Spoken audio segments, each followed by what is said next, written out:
Hello students, welcome to the class. आज की class में आप सभी का स्वागत है। तो आज हम अपने डिटरमिनर्स का पार्ट 9 डिस्कस करेंगे। इससे पहले वाले पार्ट में हमने ईच को लेकर चर्चा की। ईच जो कि डिटरमिनर और प्रोनाउन दोनों की तरह इस्तेमाल किया जाता है, लेकिन दोनों पर उसका जो मतलब होता है वो इंडिविजुअलिटी को लेकर बताता है। यानी पूरे ग्रुप को अगर हम बात करें और ग्रुप में प्रत्येक मेंबर की जब हम बात करेंगे तो ईच दोनों में, प्रोनाउन में हो या चाहे डिटरमिनर में हो, दोनों का मतलब वो इंडिविजुअलिटी को लेके बात करेगा, प्रत्येक एक की बात करेगा। जो भी एंटिटी रही होगी या कोई पर्सन रहा होगा ग्रुप के अंदर, हर एक प्रति व्यक्ति या प्रत्येक एक वस्तु को लेकर बात करेगा ईच। तो ईच को लेकर हमने काफी ज्यादा रूल्स पढ़े और उसके यूज पढ़े। इस तरीके से हम आगे इस वाले पार्ट के अंदर भी कुछ और डिटरमिनर्स, कुछ और ग्रुप बी के डिटरमिनर्स यानी क्वांटिफायर्स को लेकर चर्चा करेंगे। जैसे कि आज आज का जो विषय है चर्चा करने के लिए वो है एवरी। यानी हम एवरी के डेफिनेशन को पढ़ेंगे। एवरी का मतलब क्या होता है, एवरी का यूज क्या होता है, किस तरीके से एवरी का इस्तेमाल सेंटेंस में किया जाता है, और एवरी को लेकर जो भी रूल्स है उन पे भी हम आज चर्चा करेंगे। तो सबसे बात कर लेते हैं एवरी।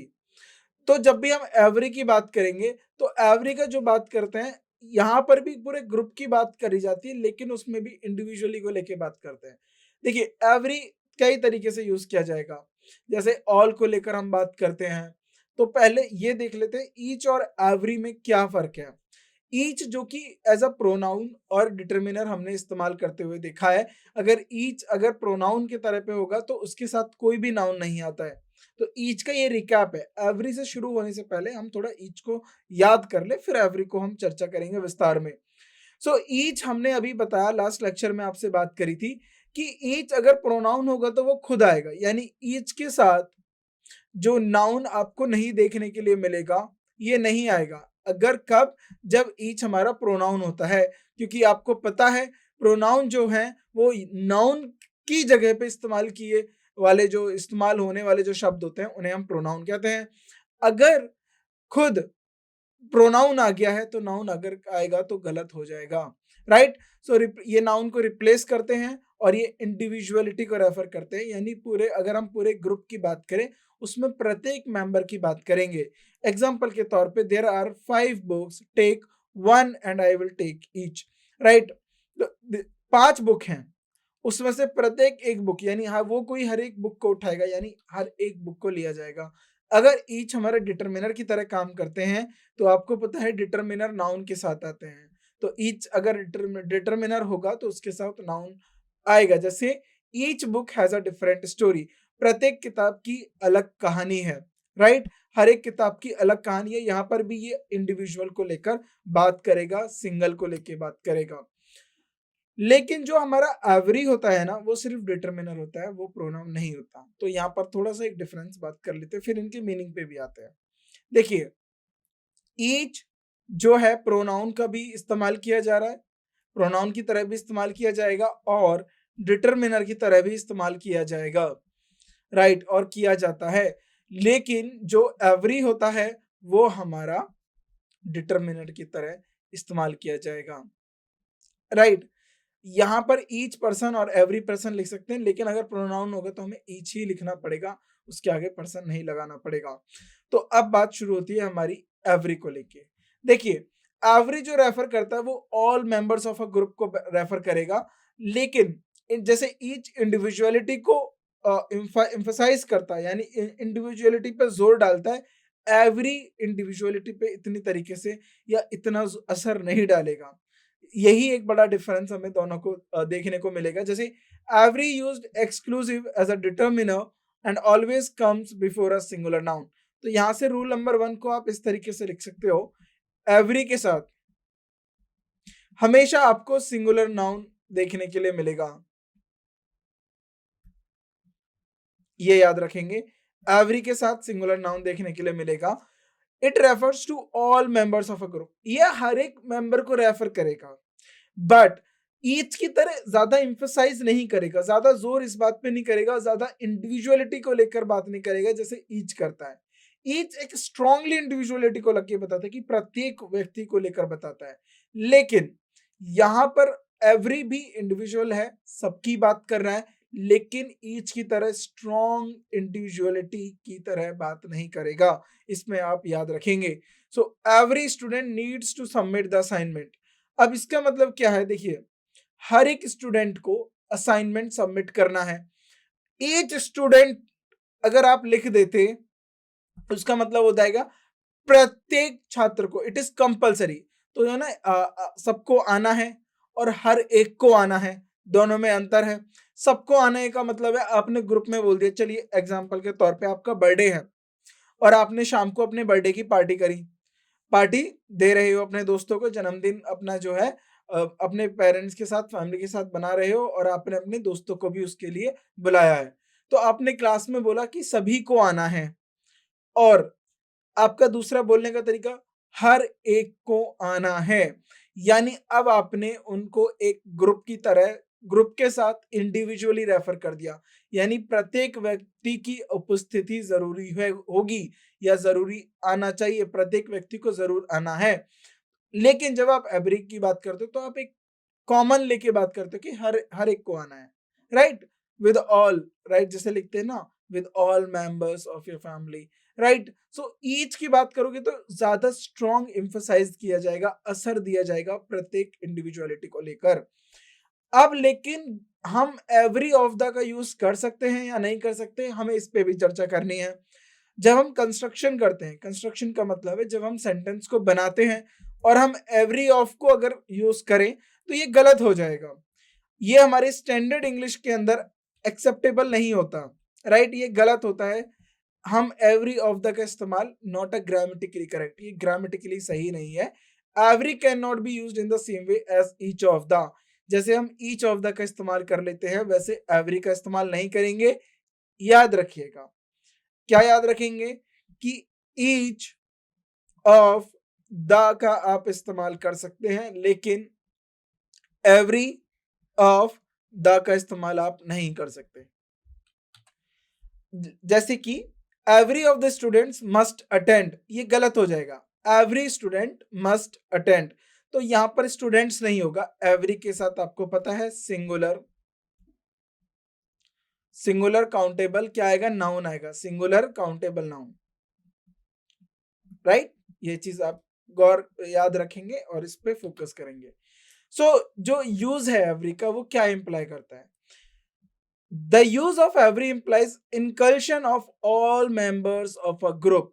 देखिए हर एक मेंबर के ग्रुप के हर एक मेंबर की बात करता है, but tends to focus more on the group. अब यही जो है आपको कैच करना है ईच और एवरी में, राइट, ईच और एवरी में। देखिए दोनों बात करेंगे ग्रुप में, राइट, जैसे ईच भी ग्रुप की बात कर रहा है और एवरी भी ग्रुप की बात कर रहा है। All members of a group, each भी all members of a group की बात कर रहा है, एवरी भी all members of a group की बात कर रहा है। लेकिन ईच का जो होता है ना वो पूरे ग्रुप को देख के नहीं बात करता है, वो इंडिविजुअलिटी को रेफर करता है। यानी प्रत्येक व्यक्ति को लेकर ज्यादा अगर कोई बात करेगा वो ईच करेगा, लेकिन ज्यादा इंडिविजुअलिटी को ना रखकर एक समूह के तौर पे बात करने का, जिसका ग्रुप को लेकर ज्यादा फोकस होगा, वो एवरी होगा। समझिए अब यहाँ पर यही जो डिफरेंस है, ये जो लाइंस लिखी रहती है ना, ये बहुत जरूरी होती है आपके कॉन्सेप्ट बिल्डिंग के लिए, कि एवरी और ईच दोनों ग्रुप और मेंबर्स की बात करते हैं, ग्रुप में मेंबर्स की बात करते हैं। अगर आर्टिकल्स होगा तो ग्रुप के अंदर आर्टिकल्स की बात करेंगे। वहीं ईच जो है वो इंडिविजुअलिटी को लेकर ज्यादा बात करेगा, यानी प्रत्येक व्यक्ति या प्रत्येक वस्तु को लेकर ज्यादा बात करेगा। वहां दूसरी जगह पर जो ये एवरी है वो इतना इंडिविजुअलिटी की बात नहीं करता है, उसका ज्यादा फोकस होता है ग्रुप को एज अ कलेक्टिव देखना। यहां पर यही लाइन लिखी है, but tends to focus more on the group as a collective entity rather than on individual members as this case with each, जो कि ये ईच के साथ होता है जो इंडिविजुअलिटी को ज्यादा ध्यान देता है या ज्यादा महत्वपूर्ण रखता है। सो एवरी वन ऑफ के साथ प्रोनाउन और डिटर्मिनर प्लस नाउन, हम इस स्ट्रक्चर की बात करें, हमने एवरी ऑफ द की बात करी थी, ऑफ द नहीं होगा, राइट। सो ऑफ द गलत होता है यहाँ पर हमने बताया, लेकिन एक और स्ट्रक्चर होता है एवरीवन ऑफ प्लस प्रोनाउन या डिटर्मिनर। या तो प्रोनाउन होगा तो प्रोनाउन होगा तो नाउन नहीं होगा, इसको और मैं आपको और ज्यादा क्लियरिटी के साथ लिख देता हूं। यानी ये दो स्ट्रक्चर है, कैसे, एवरी वन ऑफ, उसके बाद आएगा प्रोनाउन, जैसे कि every one of you, every one of them, right, every one of us. अब इस तरीके से, अब यहां पर देखिए एवरी वन ऑफ, राइट, ये स्ट्रक्चर है, याद रखेंगे इस तरीके से। ऑफ, अब आएगा डिटरमिनर, क्योंकि प्रोनाउन आते ही नाउन की रिप्लेसमेंट कर देता है। एक ये स्ट्रक्चर है, ये स्ट्रक्चर है, इन दोनों को आपस में मैंने कोलैब करके ये बना दिया, तो आपकी सुविधा के लिए दोनों को अलग अलग कर दिया। अब एवरी वन ऑफ का इस्तेमाल देखते हैं। जो ये फ्रेज है एवरी वन ऑफ, ये किस लिए यूज किया जाता है? जब हम एम्फसाइज करेंगे, जब हम ज्यादा जोर डालेंगे इंडिविजुअल मेंबर के ऊपर, किसी ग्रुप में या किसी सेट के अंदर, तो आप इस फ्रेज का इस्तेमाल कब करोगे? जब आप इंडिविजुअल मेंबर की लेकर बात करोगे किसी एक ग्रुप में और किसी एक सेट में। It is often followed by a possessive pronoun और a determiner along with a plural noun. तो यानी ये एक पॉजेसिव प्रोनाउन या फिर एक पॉजेसिव डिटरमिनर के साथ इस्तेमाल किया जाता है, और उसके बाद क्या आएगा? एक प्लूरल नाउन आएगा। ये तो एक स्ट्रक्चर हो गया, और ये उसके बारे में हो गया कि ये किस तरीके से और क्यों यूज किया जा रहा है और इसको किस तरीके से। अब हम इसको एग्जाम्पल के साथ भी देखेंगे, आगे एग्जाम्पल भी करेंगे। So the phrase everyone treats the individual with in the group, तो जो एवरीवन है वो किसकी बात कर रहा है? इंडिविजुअलिटी की बात कर रहा है, प्रत्येक व्यक्ति की लेकर बात कर रहा है, राइट, किसी भी ग्रुप के अंदर, एंटिटीज के अंदर। और ये किसके ऊपर बात कर रहा है? Focus on them individually. अब बात आ गई, वो इंडिविजुअली को लेके बात कर रहे हैं, ना कि ग्रुप को। अगर हम सिंपली एवरी की बात करते हैं, देखिए दोनों में फर्क है, एवरी और every one of, every one of. तो यहां पर मेंबर्स की बात की जाती है, no doubt, all the members of group, लेकिन हमारा ग्रुप को लेकर ज्यादा फोकस होता है। लेकिन जब आप एवरी मेंबर ऑफ को लिखते हो, तो अब ये कुछ ईच जैसा काम करेगा। बात ऑल मेंबर्स की भी करी जाएगी, लेकिन हर एक मेंबर के, यानी हर एक इंडिविजुअलिटी को लेकर बात करी जाएगी, हर एक की इंडिविजुअलिटी को लेकर ज्यादा बात की जाएगी, ना कि कलेक्टिव देखा जाएगा उसे, राइट। अब एग्जांपल्स के तौर पे, अगर एवरी पॉजेसिव प्रोनाउन के साथ है, every one of his paintings is unique. अब जरा इस एग्जांपल को यहां पर मैं लिखता हूं, every one of his paintings, his आ गया हमारा possessive pronoun, right.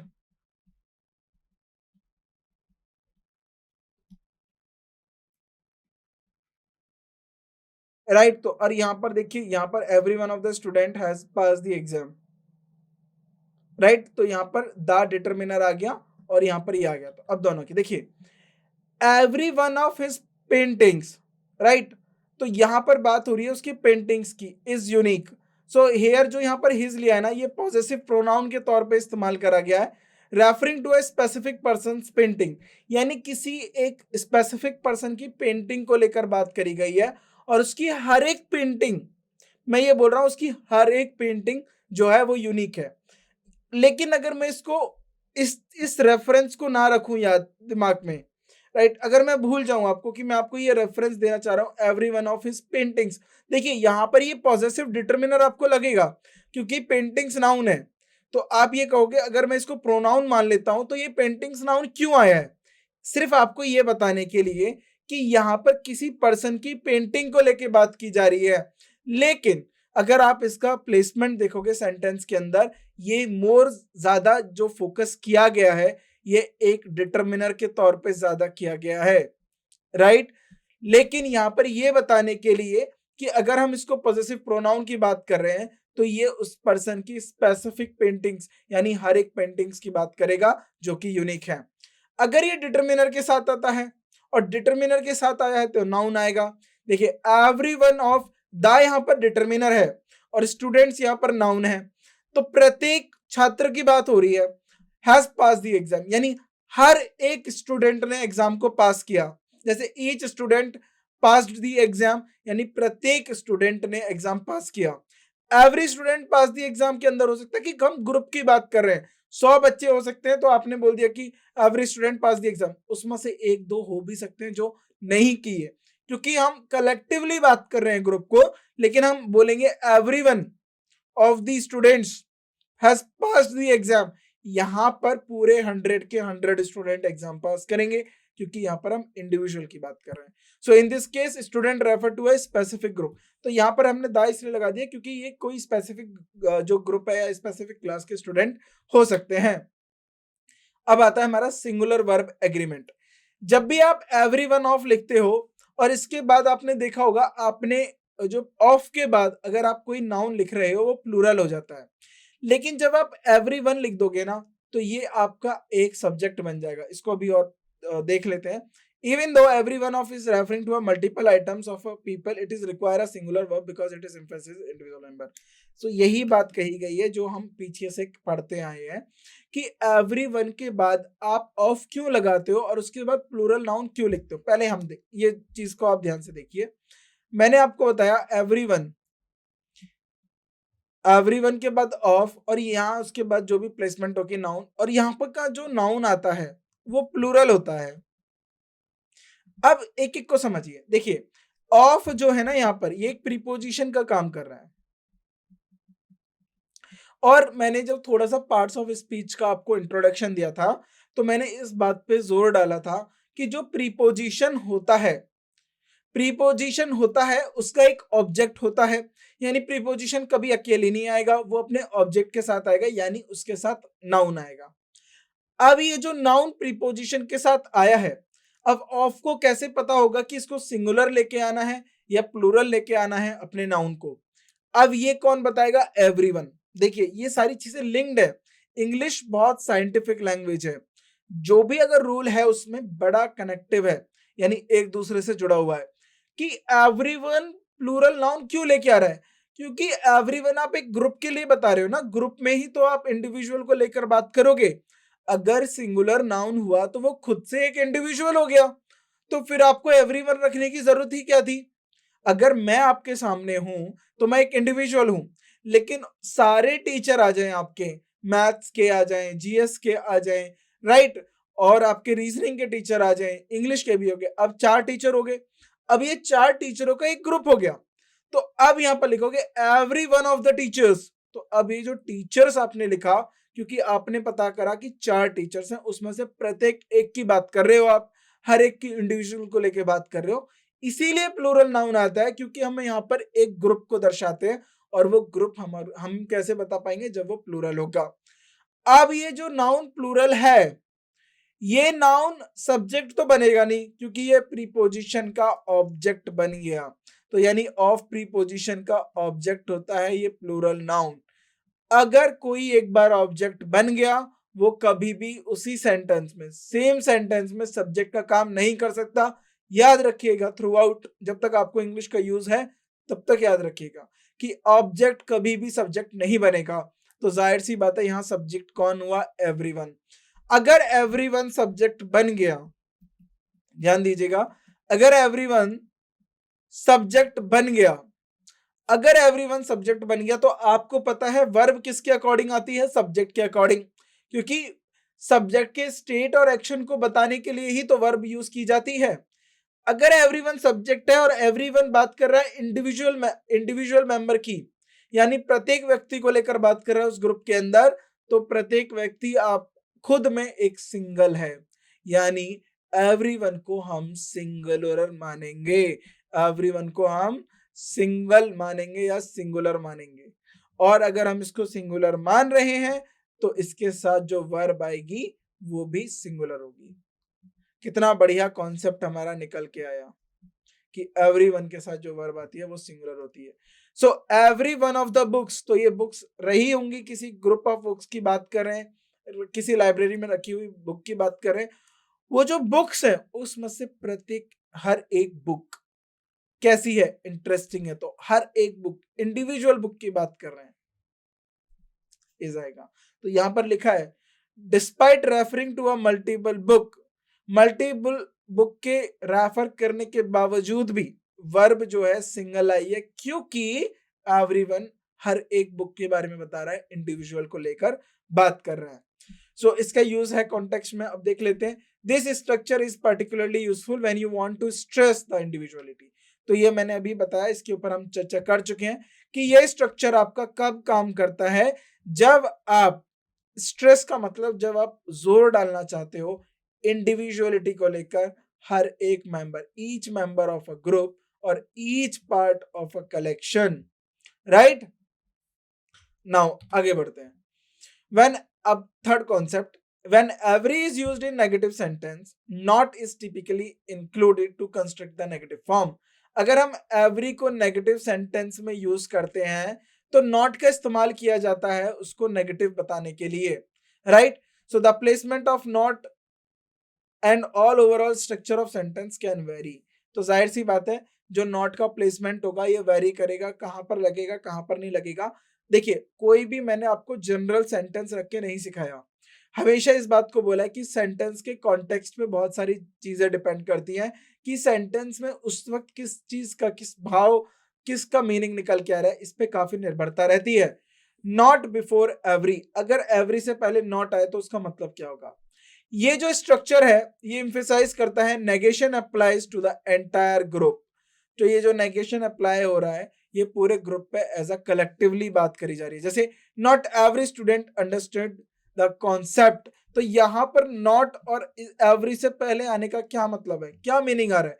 Not every student understand the concept, यह इंप्लाई कर रहा है कि कुछ स्टूडेंट समझ पा रहे हैं और जो कुछ बच्चे हैं वो नहीं समझ पा रहे हैं, राइट। सम स्टूडेंट्स में understand, there is at least a portion of the student does not understand. कितना बढ़िया है, एक वर्ड से every student understand the concept, not every student understand the concept, यानी कुछ समझ पा रहे हैं लेकिन कुछ ऐसे भी हैं जो नहीं समझ पा रहे, ये इसका भाव होता है। यानी ये जो नेगेशन होता है ये अप्लाई करता है पूरे ग्रुप पे कलेक्टिवली, राइट। नाउ अगर एवरी नॉट के बाद आता है या नॉट एवरी के बाद आता है तो तब क्या होगा। तो अब इस केस को देखते हैं, यानी एवरी के बाद हमारा नॉट आ रहा है। यही तो कॉन्सेप्ट है जो आपको सीखने हैं। So not can follow every particularly in more complex sentences. तो अब हम एग्जांपल के साथ समझते हैं। देखिए every student has not completed the assignment, so every student has not completed the assignment और no every student has completed the assignment, दोनों को हम रख के चलते हैं और मीनिंग सीखते हैं।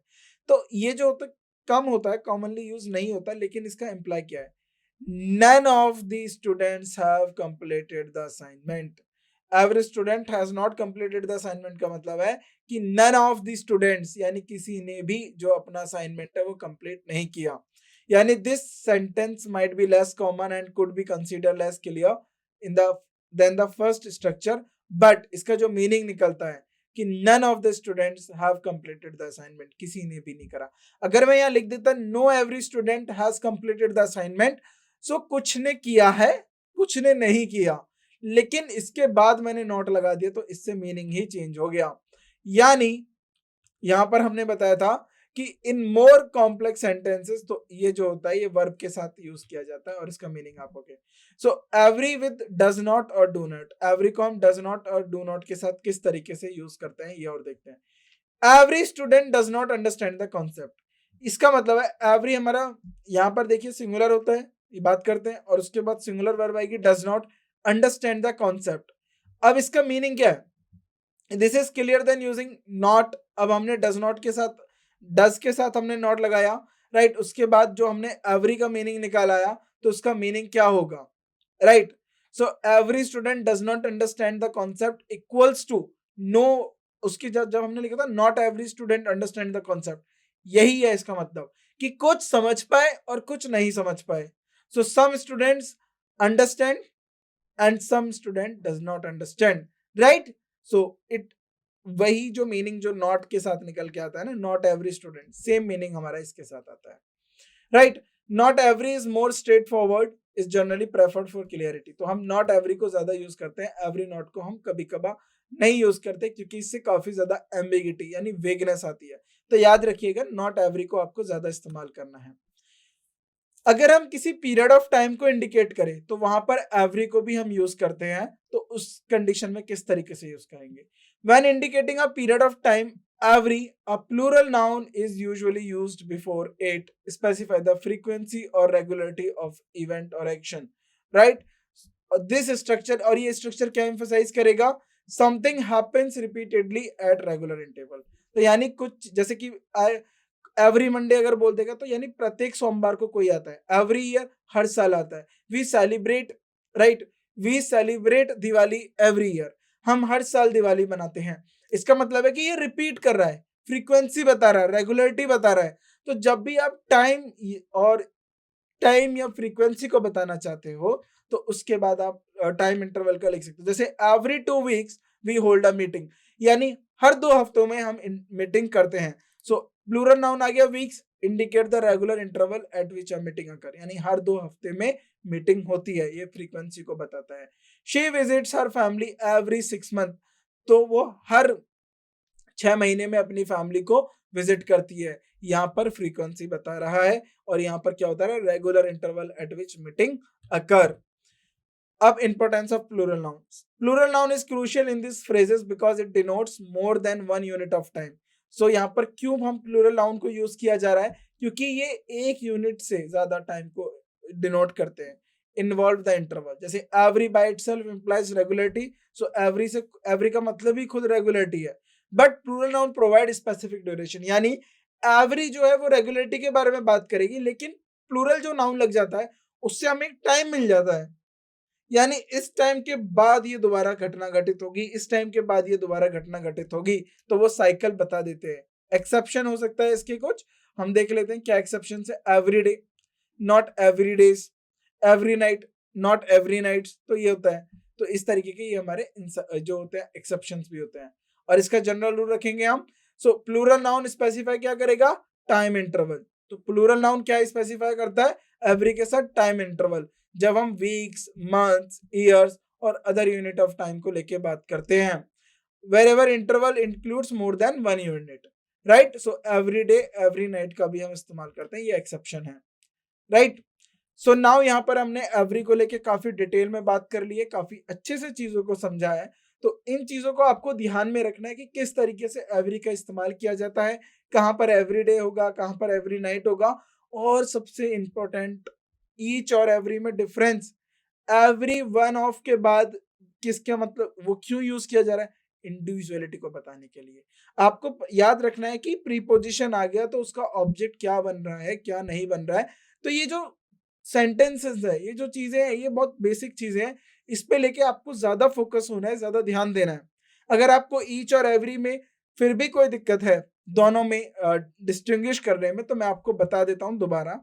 जब भी आप ईच की बात करोगे, राइट, यहां पर हम लिख लेते हैं, जब भी आप ईच की बात करोगे और एवरी की बात करोगे, इनमें एक चीज कॉमन रहेगी, वो है ग्रुप। दोनों के अंदर ग्रुप होना चाहिए, ग्रुप के अंदर ही मेंबर्स हैं और उन्हीं को लेकर आप बात कर रहे हो। लेकिन ईच में जो फोकस होता है वो इंडिविजुअलिटी को लेकर ज्यादा होता है। एवरी में जो फोकस होता है वो ऑल मेंबर्स को तो होता है, लेकिन मोर ऑन ग्रुप। तो हम कलेक्टिव ज्यादा बात करते हैं ग्रुप को लेके, ग्रुप के कलेक्टिव आइडियाज की थॉट करते हैं कि एवरी वन। अब हम लिख देते हैं एवरी स्टूडेंट वांट्स आइसक्रीम, हर स्टूडेंट आइसक्रीम, जो सारे स्टूडेंट है आइसक्रीम चाहते हैं। एवरी वन, अगर आपने लिख दिया every one of the students wants ice cream, यानी हर एक छात्र चाहता है। पहले वाले स्टेटमेंट में हो सकता था कुछ चाहते हैं कुछ नहीं चाहते, वहीं ईच स्टूडेंट लिख दोगे आप तो प्रत्येक छात्र की बात होगी। तो एवरीवन वाला और ईच वाला दोनों सेम है। यहां पर ईच जो है इंडिविजुअलिटी को फोकस करती है, राइट, हर एक व्यक्ति को लेकर, हर एक वस्तु को लेकर ज्यादा जोर डालती है।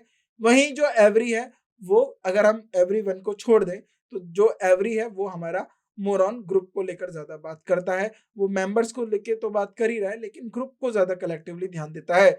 वहीं एवरी को हम किस में यूज करते हैं? हम टाइम इंटरवल्स को बताने में और इवेंट्स की फ्रीक्वेंसी को बताने के लिए भी हम एवरी का इस्तेमाल करते हैं। अगर हम टाइम इंटरवल्स बता रहे हैं, वीक, मंथ, ईयर, तो उसमें हम प्लूरल नाउन रखेंगे, क्योंकि प्लूरल नाउन जो होता है वो एक नंबर ऑफ इंटरवल, यानी एक सम नंबर ऑफ इंटरवल, मतलब नंबर ऑफ पीरियड की बात करता है, अमाउंट ऑफ पीरियड की बात करता है कि कुछ एक अमाउंट, जो कुछ समय के अंदर वो घटना दोबारा होगी। जैसे 6 month, 3 month, 4 month, 5 month, 2 month, 2 months तो इस तरीके से, 3 वीक्स, 4 वीक्स, 5 वीक्स, 7 वीक्स, तो यहाँ पर हम प्लूरल यूज़ करते हैं, लेकिन every day, every night, right, every morning, every evening, इन सब के अंदर हम क्या यूज करते हैं, सिंगुलर यूज करते हैं। ये हमारे एक्सेप्शंस है।